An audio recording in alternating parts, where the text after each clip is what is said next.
I admit it. I'm shallow. The moment I saw his face, my loyalty shifted. The scales tipped, crashed, and broke. A gorgeous boy was about to be ambushed by some nameless school bully. How could I just stand there? I hesitated for a minute, then picked up my pace. Ezra. He stopped, turned. His eyes were unreadable, cool, and detached. He clearly didn't know me, but he waited, patient. I heard some guys planning to jump you, I said, keeping my voice low. Maybe take a different route? He looked at me for a few long seconds, studying me. Thanks, he said, his voice calm. But I think you're too late. What?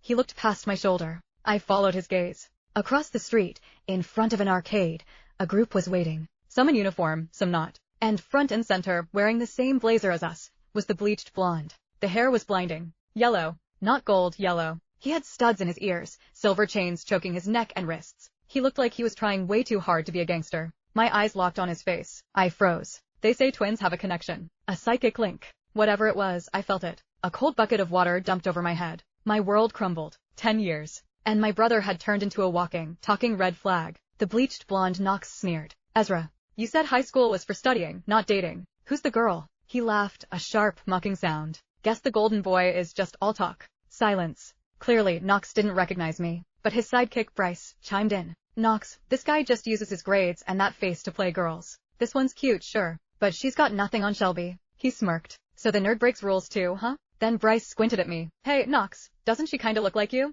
Dead silence. My face went blank. Inside, I was screaming. Look like him? I was disowning him. Right now. Unilaterally. Ezra watched the group saunter over. He didn't flinch. His expression was flat, bored even. Compared to Knox's posturing, Ezra looked cool. Effortlessly so. He leaned in slightly, voice low. Hey, this has nothing to do with you. Get out of here. I didn't move. Nothing to do with me? Not exactly. I wanted to see this play out. Knox, my brother, the boy born 5 minutes before me, stopped right in front of us. That face, the one that still looked like mine, twisted into a smirk so arrogant I wanted to slap it off him. Wow, Knox drawled. Ezra, your girl's got guts. She's not running. Before Ezra could speak, I crossed my arms. I stared Knox dead in the eye. What do you want? 5 minutes ago, I never would have guessed the Knox everyone was terrified of was my Knox. My delinquent brother didn't even blink. He didn't see me. He just looked past me to Ezra. Hiding behind a girl, Ezra? That's embarrassing. Even for you. Ezra finally spoke. Is there a point to this? Not really, Knox said, examining his fingernails like a villain in a bad movie. Just that yesterday, you rejected my sister's confession.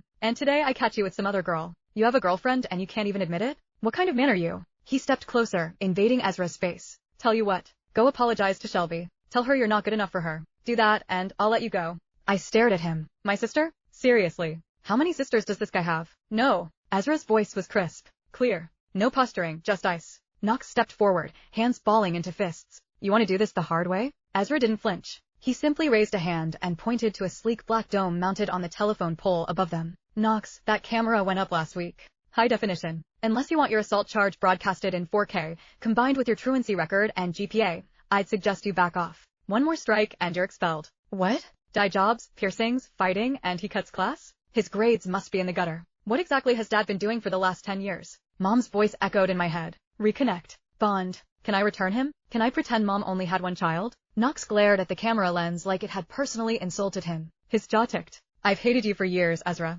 Since freshman year. Always reporting me for being 2 minutes late. Was I wrong? Ezra asked. Old grudges. Deep roots. Get lost, Knox spat, waving a hand dismissively. Just go. Scram. Bryce blinked confused. Knox? We're just letting him walk. What do you want me to do? Knox snapped, his voice cracking with frustration. Put him in the hospital and go to jail? You want a criminal record? Be my guest. I'm not an idiot. Bryce, shut up. Ezra adjusted his backpack and started to walk away, but he didn't get far. Ezra, Knox hollered. Call yourself a man? Walking away and leaving your girlfriend. Ezra paused. He turned back, his gaze landing on me. He looked thoughtful for a split second. Then, polite as ever, you coming? I shook my head. Ezra nodded once and disappeared around the corner. Knox turned on me, looking disgusted. What is wrong with people? Why him? What do you see in that guy? I forced a smile. It felt brittle. Through gritted teeth I said, Knox, we have a dinner reservation. Knox recoiled like I'd slapped him. He took a giant step back. Whoa, watch your mouth.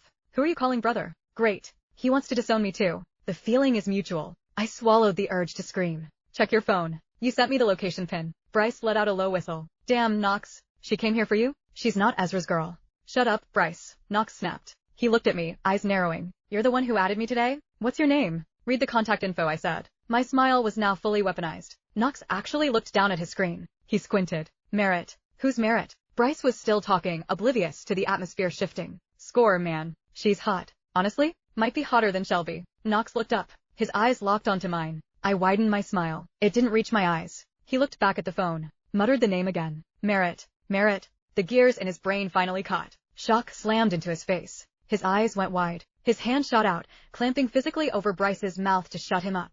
10 minutes later, we were sliding into a booth at a burger joint a few blocks from campus. Knox sat opposite me, looking like he'd been hit by a truck. He was still processing the fact that the sister he hadn't seen in a decade was suddenly here. So, he started, picking at a napkin. You came here specifically to find me? You really didn't know Ezra? I nodded, grabbing a menu. Never met him before today. Knox let out a breath he'd been holding. Good. That's good. 10 years is a long time. It's a canyon. We were twins, but sitting there, we felt like strangers trying to speak the same language. It wasn't until our food arrived, greasy fries and milkshakes, that he spoke again. I didn't know you transferred back. Mom. She didn't tell me. She's traveling for business. She'll be back soon, I said, dipping a fry in my shake. I'm technically still zoned for this district, so I had to come back to finish senior year. I looked at him. Really looked at him. That hair. It was like a highlighter exploded on his head. Does the dress code actually allow that? I gestured to the yellow disaster. Strictly forbidden, Knox said, taking a sip of his soda. But the rules don't apply to me. It's my head. I'll diet if I want. He leaned back, draping an arm over the booth, pure arrogance.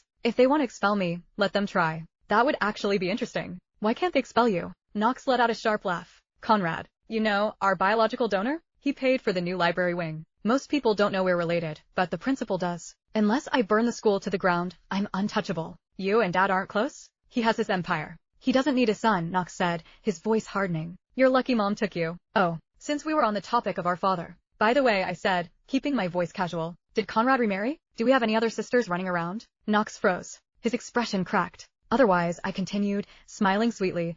Why were you so confused about which sister I was? The wannabe gangster's mask cracked. He looked away, embarrassed. No, he muttered. Just you. Before I could dig deeper, Knox aggressively changed the subject. What homeroom are you in? Room 303. Mom knew the teacher there, pulled some strings. Okay, good. Since you're back, if anyone gives you trouble, come find me in room 108. I've got your back. Hearing a guy with neon yellow hair and cheap jewelry solemnly promise to protect me was a new experience. But he was my brother. I'll tolerate it. The rest of the meal was just surface-level catch-up. I wanted to ask more, about why he hated Dad so much, why he was acting out, but Knox had his walls up. I'd transferred about 3 weeks into the semester. The paperwork had been a nightmare, stalling everything. My old school tried to keep me, but Mom's work life was chaotic, and I was tired of moving. I needed to graduate from one place. A few days after I officially started, we got hit with midterms. 3 days of testing. Brain-melting, soul-crushing testing. When the results were finally posted, the silence in the classroom was shattered by a scream. My new lab partner, Piper, stared at the list like it was a holy text. Merritt, are you a cyborg?